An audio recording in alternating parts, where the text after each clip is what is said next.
Before you begin, remove the base enclosure, battery bracket, solid-state drives, fan, trunk, and heatsink fan assembly. Removal. Disconnect the power connector cable from its connector on the system board. Remove the power connector cable from the routing channel on the top cover. Remove the foam pad from the power connector cable and bracket. Remove the 3mm P1 Phillips head screw that secures the power connector bracket to the top cover.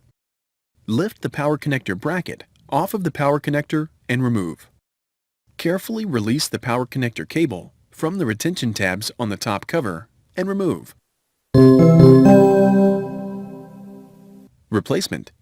Secure the power connector cable under the retention tabs on the top cover. Place the power connector bracket onto the power connector. Replace the 3mm P1 Phillips head screw that secures the power connector bracket to the top cover. Replace the foam pad onto the power connector cable and bracket. Route the power connector cable through the routing channel on the top cover. Connect the power connector cable into its connector on the system board.